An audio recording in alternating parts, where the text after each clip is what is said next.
Part 2 of 3, doing sociology. It's going to pick up off of part 1, and then will be continued in the third part, which will be a screencast. And the third one is going to be mostly focused on the sections of your paper, the precise elements of your paper. I will clarify them long-windedly, exactly how you can apply these lessons to your paper in practice. Again, who should be watching this one? This is for if somebody's watching it online and they, discontinuity. It's going to apply to either family and society class or population and demography class because the research, writing, and the progression is going to be the same no matter what class you're in. I used that good joke during the last presentation, but now I can be making class jokes based on low class and high class. They're just terrible jokes, though. The style of this presentation is the same as the first one, but it'll be different in the third one. It's going to journey through my own research and writing process. You can apply it to yourself, from the topic to the development of a finished product and learning along the way.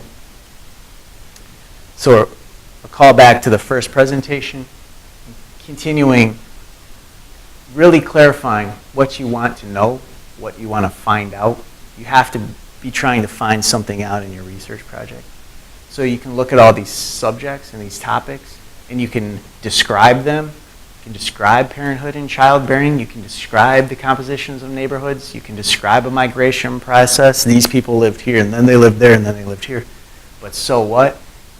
Try to bring something fresh and new, and really keep asking yourself, what do you want to know? What do you want to find out? And really know your research question. Your journey starts with a unit of analysis, and examples of these, as we've previously discussed, could be the family, individual, a nation, state, city, a neighborhood, or a university.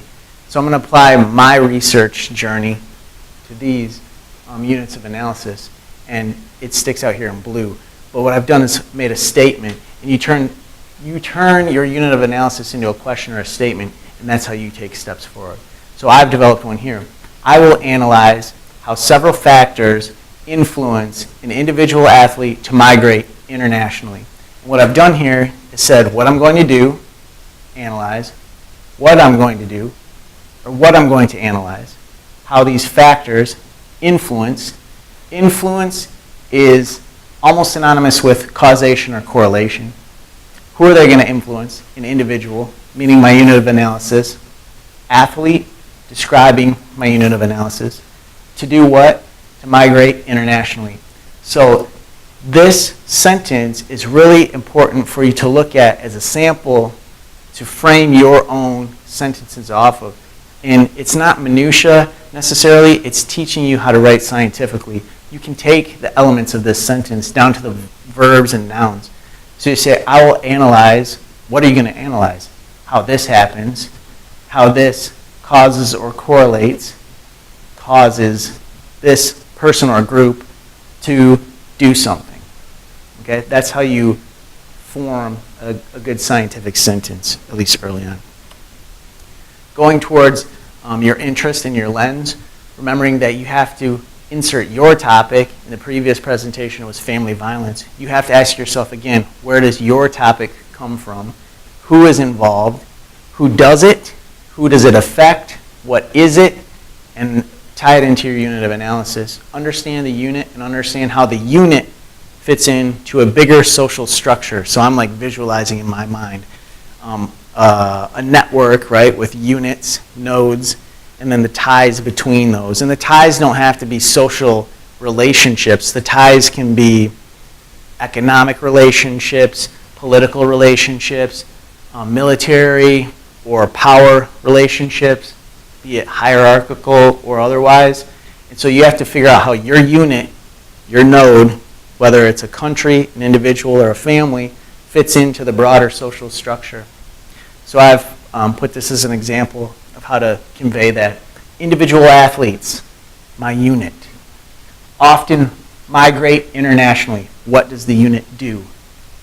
Due to, that's a causation. Or, yeah, that'd be a causation. Participation in sports through the life course. So that's my lens. That's what I'm looking at. I'm looking at sports. That's pretty much it. I'm looking at sports. But I've incorporated that into a statement that really clarifies what I'm trying to find out. Because that's what I have to be saying non-stop through my paper is what I'm trying to find out. Again, you should really parse through this if you're writing a great sentence. Your unit of analysis does something because of your lens. Okay? It's simple to me, but I do find a lot of students struggle with this. But if you really just follow this framework, you'll be doing great. So then, continuing, looking at your category, I've listed the basic ones there. Race, gender, age, income, place, marital status, number of children, family makeup. Understand the categories, and then you can move forward. Understand them as variables. And a variable is something that can change and cause a different outcome, just like math. If you have if you have A plus B equals C, if you have A is always 2, and you change B, B is 3, well, C is 5, B is 4, well, C is 6. If you change something as a variable in math, if you change the gender, okay, this person's now female, what would happen? If you change the race, okay, this guy is now white, what's going to happen? If you change their income, like I was just talking before this presentation about students in college whose parents pay their way or don't pay their way, that could be a variable. Or you talk about the place. Maybe a student lives at home or they live in the dorms. How is that going to influence the outcome? So I really know my categories that I'm looking at, race being a big one, and I'm understanding my variables, so I'm progressing through the writing and research process and clarifying my own here. What am I going to do? I'm going to show how race and the level of aspiration, these are my variables, influence where and how often a player moves internationally. So the place and the rate, the where and the how often. That is the, after the equal sign of the equation, the product of the equation. And the variables at the left side of the equation are race and level of aspiration. Race, that's easy to know, white, black, Asian, Mexican. Level of aspiration, that's a more ambiguous variable that I have to define extremely clearly within my paper. So you could find this out through surveys and interviews. How far does a player want to go? Do they want to reach a certain level of income, stardom, a certain league? You could ask this of any college student. What do you want to be when you grow up? And you could phrase it in the form of how much money do you want to make? How high up the corporate ladder do you want to get? How many employees do you want to have if you run your own business? So these are different ways of analyzing the level of aspiration. Because you can't just say, well, I want to be awesome. Well, that just doesn't work for science. You need to clearly define it. And any way you can quantify a level of aspiration, either with a Likert scale or monetarily, for example, the better your scientific research is going to be. So other factors, so I put my primary variables up there, and then I put my other factors down here, which is family structure, that's a variable, age, that's a variable, and income, also a variable. And income could tie into level of aspiration very well. As well as family makeup, people can have family plans, and that's part of an aspiration. So what I've done in this paragraph is I've put all of my sentences and added one new sentence together into a paragraph, which could be my introduction or my abstract.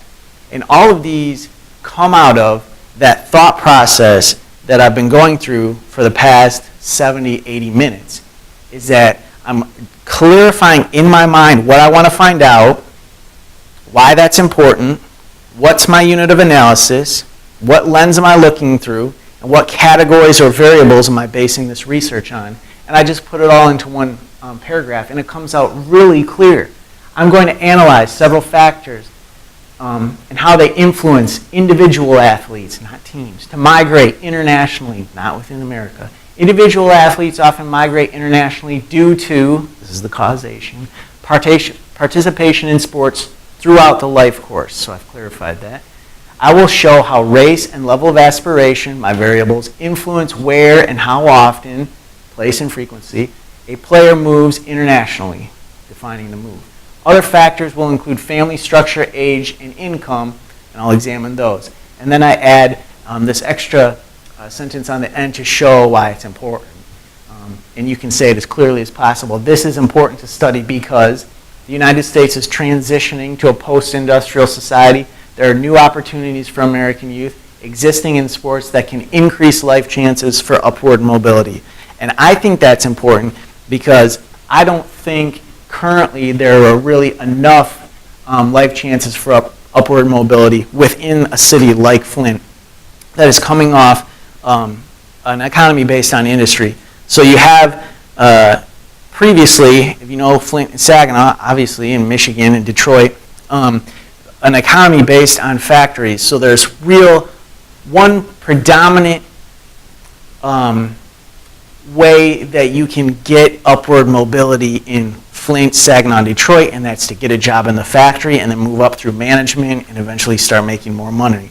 Where you take away the factory, you've taken away the way that people are going to climb up the life's social ladder. You've taken away that for hundreds of thousands of people. So you've minimized the chances for upward mobility in an entire city. So that went down once the factories went out. So I'm thinking that sports can be a way of new increased life chances for upward mobility, mostly because sports are international. And if the factory leaves, and we talk all the time in Michigan, how are we going to get more jobs? How are we going to get more jobs in Michigan? Well, let's not count on the government to bring us more jobs. Let's figure out a way that we can get more jobs, maybe not in Michigan. So international jobs, the international marketplace, the global economy, and that's actually tied into sports, which we're teaching in our K through 12 schools, built into the curriculum. This is a way perhaps more obtainable than being an engineer for an inner city youth in Flint. And there are growing chances overseas for participation in professional sports. And that's why I think it's important. So I go with all this real scientific jargon to begin with. What's my unit of analysis? What's my lens? What's my sociological category? And then I really bring it home. I put it together with why it's important. And your research should really be driven by a passion for fixing a social problem, or if you're not doing social problems, analyzing something that's important to you. It should really come from a passion, and that's what should base your scientific writing. You shouldn't just be writing the paper just to pass a class. You really need to come up with something that's important and figure it out. Put it all together. So if you have that, this writing, this sentence will come very easily for you. You can plug and play with the nouns and verbs that I've used in a sentence like this. But it shouldn't be too hard if you know your topic and you're very passionate about it.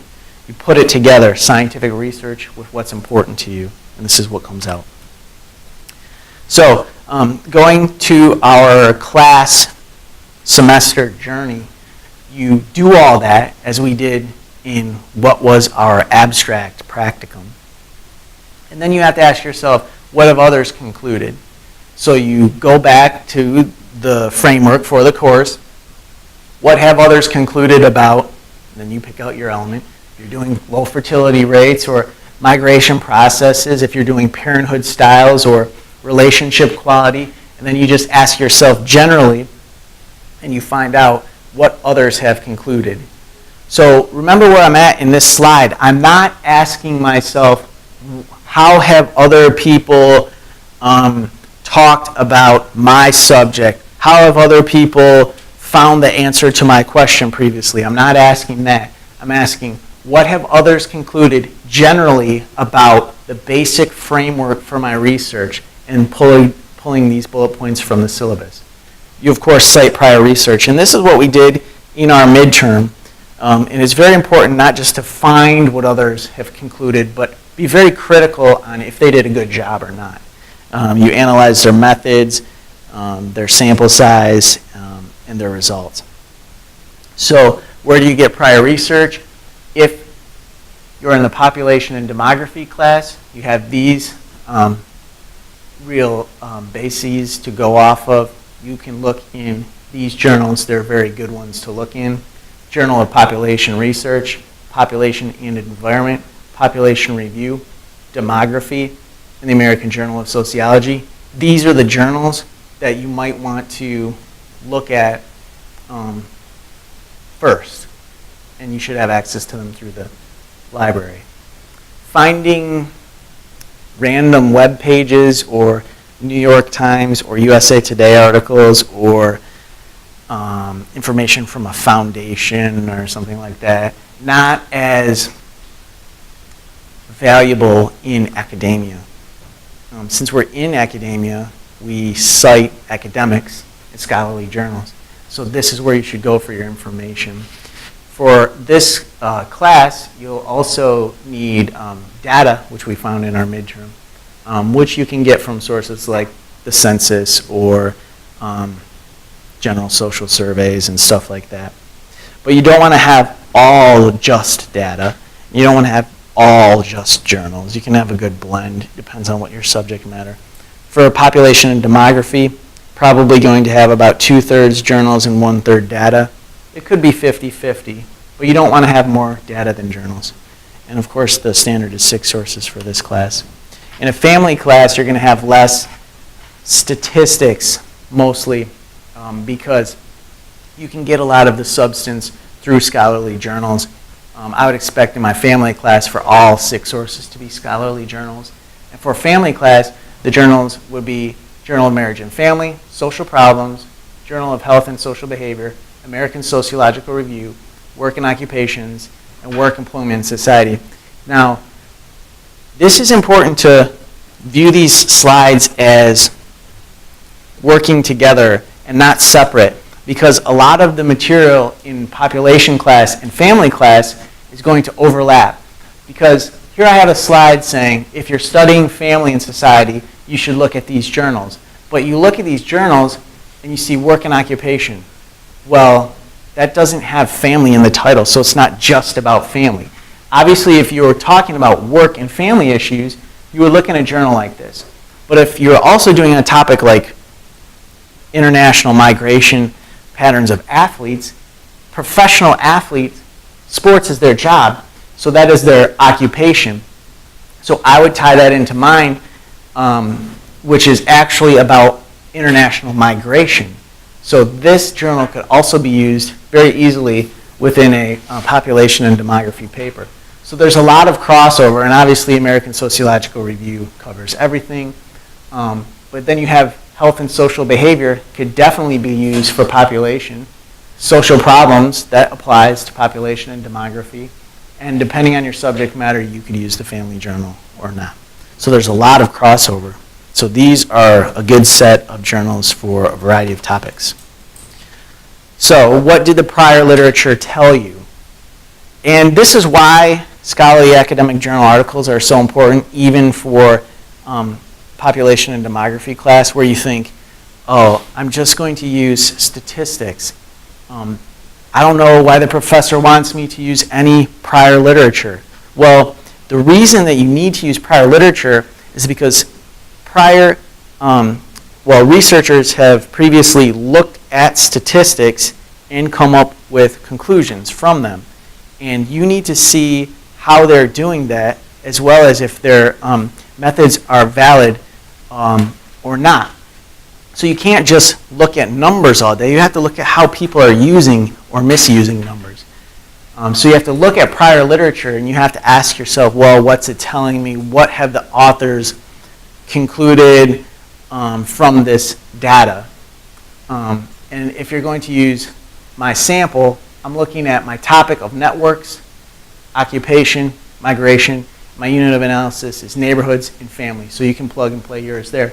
And so I've got these questions here, and I've taken out some of the elements so that you can fill in your own subject matter into those blanks. How does whatever develop in whatever area, occupation, or unit of analysis?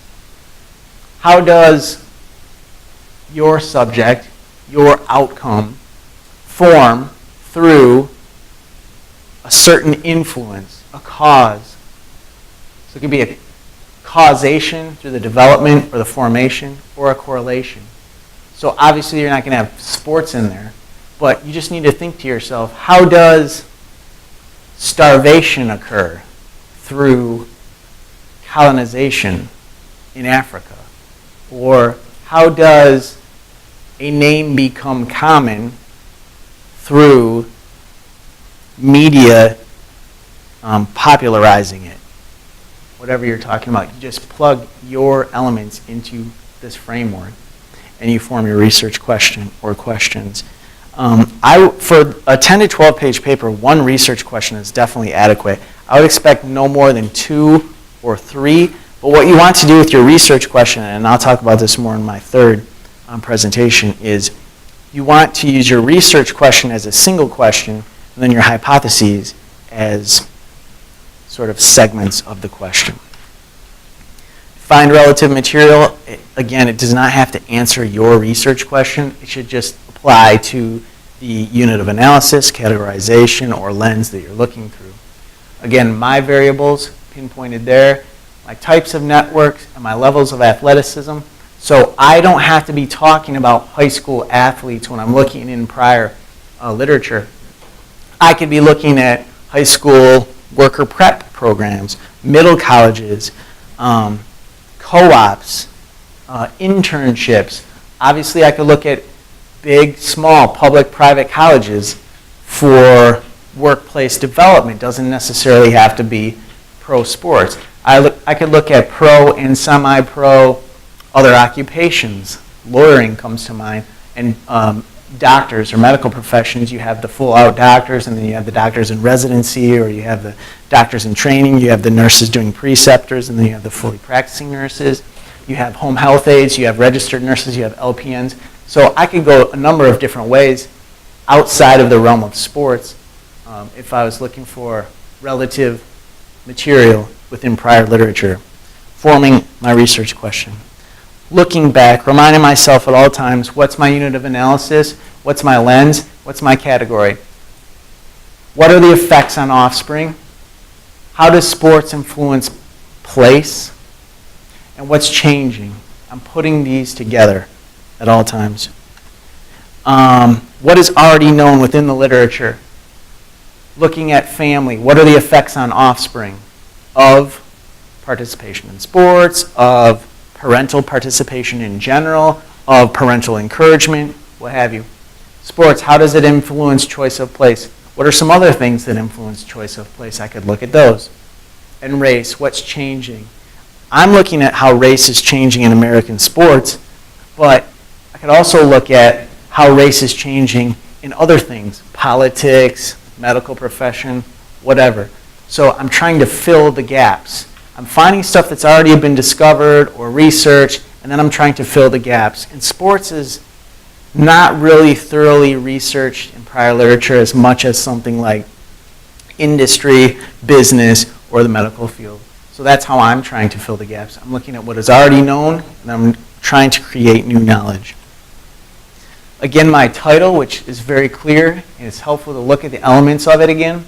International Migration Patterns Influenced by Professional Sports. You can plug and play your elements there as well. It's a qualitative analysis of athletes returning to Michigan. It's very clearly explaining what I'm trying to find out. I've gone through and looked at what others have already discovered because I'm not going to just rehash it. I'm going to analyze it in the first half of my project, and then I'm going to come up with new knowledge in my second half. And that's where I'm going to fill the gaps of research. I'm going to add something to not only the field of sociology, but overall the world in general. I'm going to make the world a better place. So that's what we're trying to do, right? Throughout the entire semester, I've just been begging you to try to make the world a better place. Because when I run out of energy, I'm going to need you to do that while I lay in my bed and watch sports all day. Okay? So that concludes part 2 of 3. The next one I'm going to do is a webcast, and I'll post that online and send you the link to email, which I'm sure you'll watch right after you view all of the Yale lectures on population and demography. So that's that. I'll shut off the camera. And then if you have any questions for me, feel free to ask anything. Discontinuity. It's going to apply to either family and society class or population and demography class, because the research, writing, and the progression is going to be the same no matter what class you're in.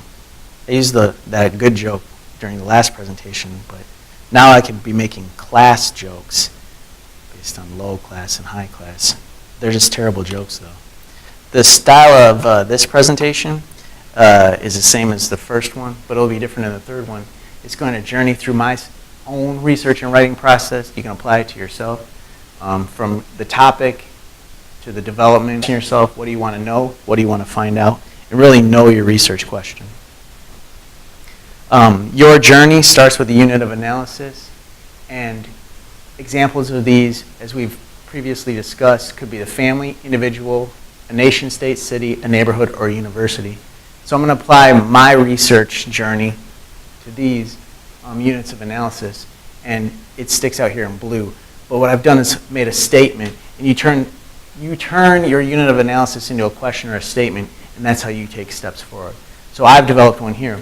I will analyze how several factors influence part 2 of 3, doing sociology. It's going to pick up off of part 1, and then will be continued in the third part, which will be a screencast. And the third one is going to be mostly focused on the sections of your paper, the precise elements of your paper. I will clarify them long-windedly, exactly how you can apply these lessons to your paper in practice. Again, who should be watching this one? This is for if somebody's watching it online and they, it's an individual athlete to migrate internationally. And what I've done here is said what I'm going to do, analyze, what I'm going to do, or what I'm going to analyze, how these factors influence. Influence is almost synonymous with causation or correlation. Who are they going to influence? An individual, meaning my unit of analysis. Athlete, describing my unit of analysis. To do what? To migrate internationally. So this sentence is really important for you to look at as a sample to frame your own sentences off of a finished product and learning along the way. So a call back to the first presentation, continuing, really clarifying what you want to know, what you want to find out.